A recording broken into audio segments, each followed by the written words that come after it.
سلیمان علیہ السلام کو اللہ نے پوری دنیا کی بادشاہت دی تھی، ہواؤں کو بھی اللہ نے ان کے تابع بنایا تھا۔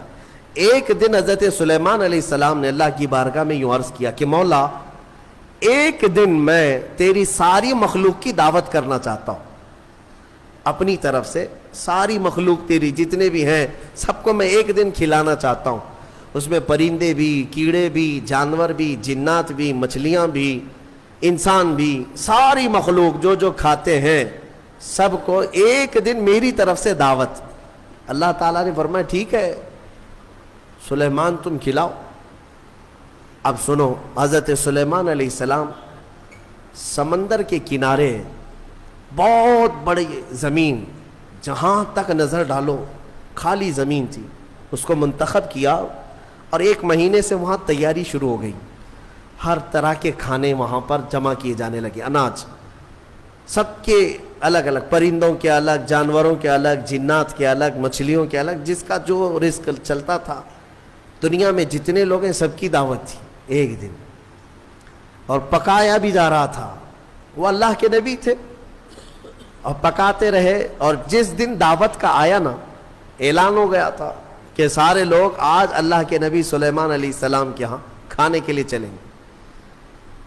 تو ابھی دوپہر کے وقت دعوت تھی، صبح کے وقت یعنی دوپہر سے پہلے سمندر سے ویل مچھلی جو ہوتی باہر نکلی، کہا کہ اے اللہ کے نبی میرا حصہ مجھے دے دیجیے۔ کہا ابھی وقت ہے، سارے آئیں گے تب تیرا حصہ بھی دے دیا جائے گا۔ اس نے کہا میں بھوکی ہوں، میرا حصہ مجھے پہلے دے دیا جائے۔ سلیمان علیہ السلام نے کہا کہ ٹھیک ہے تیرا حصہ تو کھا لے۔ اس ویل مچھلی نے منہ کھولا اور سارا کھانا ایک ہی ساتھ کھا گئی، جتنا بچا پکا تھا، جتنا بنا تھا پورا کھا گئی، ایک لقمے میں نگل گئی اور اندر چلی گئی۔ اور باقی مخلوق جو دعوت میں آنے والی ہے سب کا دھرا رہ گیا، کچھ بھی نہیں ہے۔ اللہ کے نبی سلیمان علیہ السلام نے عرض کیا اے مولا، میں تو ساری مخلوق کو کھلانے کا انتظام کر رہا تھا، یہ تو ایک مچھلی کھا گئی۔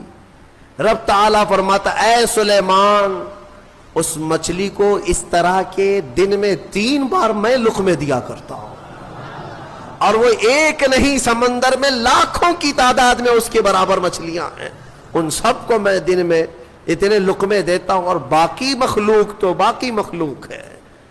میرے عزیزو، اندازہ کر سکتے ہو اس کی رزق کی وسعت کیا ہے، اس کے خزانے کی وسعت کیا ہے؟ رمضان لوڈ شیڈنگ کے لیے نہیں ہے، یہ تمہارے تقوی کے لیے ہے، تمہاری بیماریوں کو دور کرنے کے لیے ہے۔ لیکن اتنی بات یاد رکھنا کہ اللہ تبارک و تعالی ہم سب کے رزق کا مالک ہے، اور رزق کی فکر کرنے کا تمہیں حکم نہیں دیا گیا، وہ رزق تمہیں مل کر رہے گا۔ تم رزاق کی رضا کا خیال کرو، رزق ویسے ہی پہنچا دیا جائے گا۔ اقبال نے یہی کہا کہ رزق کی تو فکر ہے اور رزاق کو بھول گیا انسان۔ اور حضرت علی فرماتے ہیں لا تکثر ہمک ما قدر یکون، اپنی فکروں کو بہت زیادہ مت کر، جو مقدر میں ہے وہ مل کے رہے گا۔ تم رزق کی خاطر نمازیں بھی چھوڑ رہے ہو، قرآن بھی چھوڑ رہے ہو، تراویح بھی چھوڑ رہے ہو، نہیں دکان میں بیٹھنا پڑتا ہے، تم کو ایسا لگتا ہے کہ سارا رزق تمہارا دکان ہی دیتا ہے، سارا رزق تمہاری جاب ہی دیتی ہے۔ اگر اللہ بند کر دے ایک دروازہ، پوری دنیا مل کر کے دروازہ نہیں کھول سکے گی۔ وہ مالک ہے، وہ رزاق ہے، لہٰذا تم رزق کے لیے تلاش سے پہلے اللہ کی رضا اور رزاق کی رضا کی طرف آؤ، رزق کے خزانے اور دروازے اللہ ویسے ہی کشادہ فرمائے گا۔